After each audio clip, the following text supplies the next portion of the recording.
Paguyuban Sultan Hidayatullah berdiri pada 25 November 2023, bertepatan dengan pelaksanaan Haul Sultan Hidayatullah ke-119 tahun di Pendopo Tumaritis Cianjur. Paguyuban ini didirikan atas dasar semangat silaturahim para juriat Sultan Hidayatullah dalam mengabdikan ikatan kekeluargaan yang erat, harmonis, dan berkelanjutan.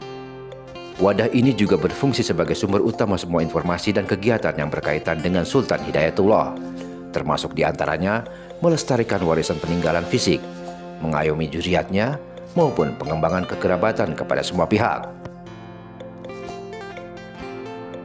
Zuriat Sultan Hidayatullah yang berasal dari 13 istri dan 11 putra putri Sultan Hidayatullah yang saat ini anak cucu cicit keturunannya tersebar di seluruh Nusantara hingga mancanegara, menjadi penerus yang saling bahu-membahu menjaga dan membangun generasi penerus keluarga yang berakhlak dan berguna bagi nusa bangsa dan agama di negeri ini kelak. Komunikasi rutin dalam pertemuan langsung maupun secara daring menjadi agenda tetap silaturahim, membahas semua aspek, memprogramkannya dan mengimplementasikannya, mulai dari program pemeliharaan situs makam Sultan Hidayatullah dan benda pusaka peninggalannya, bina hubungan dengan semua kalangan terkait sampai pada pengembangan sendi-sendi pendidikan dan ekonomi secara real di internal para zuriat.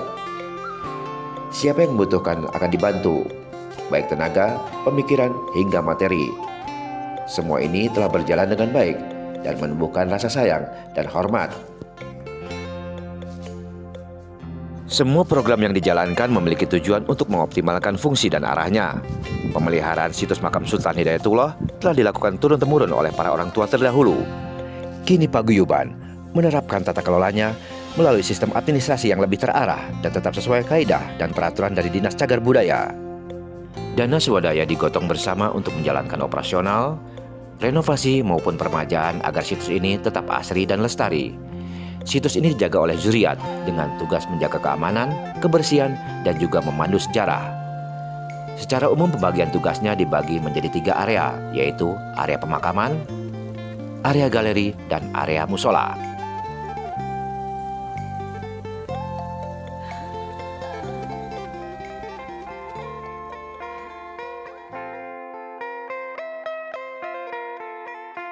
Di area pemakaman, dilakukan pendataan pusara, mengganti nisan rusak, dan memetakan lokasi makam menjadi 3 blok, yaitu Blok A, Blok B, dan Blok C, untuk memudahkan pengunjung mencari pusara orang tua atau kerabatnya. Makam dengan bentuk gundukan batu tua tetap dipertahankan sebagai identitas pemakaman lama.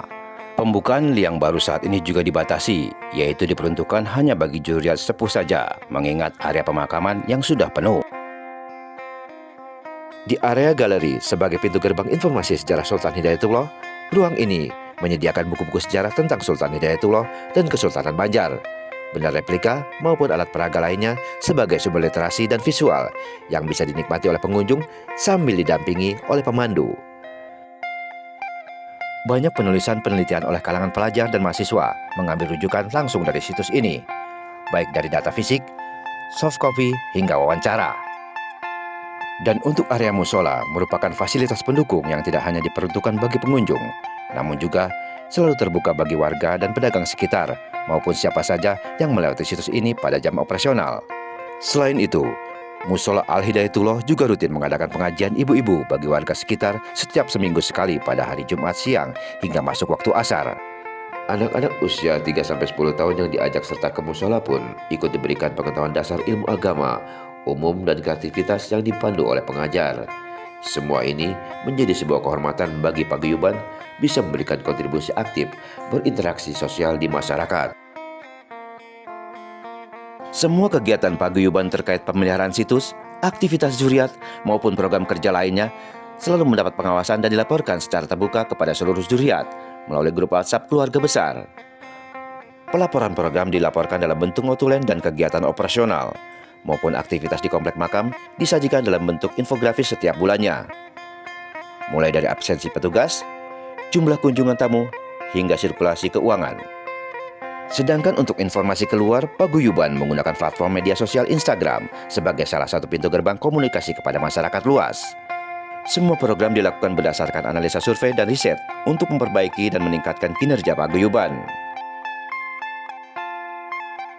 Kedepannya, Paguyuban akan selalu berupaya memperluas silaturahmi lebih berkontribusi kepada masyarakat dan mengembangkan potensi situs sebagai bagian dari salah satu sumber wisata sejarah, budaya, dan religi yang ada di kota Cianjur.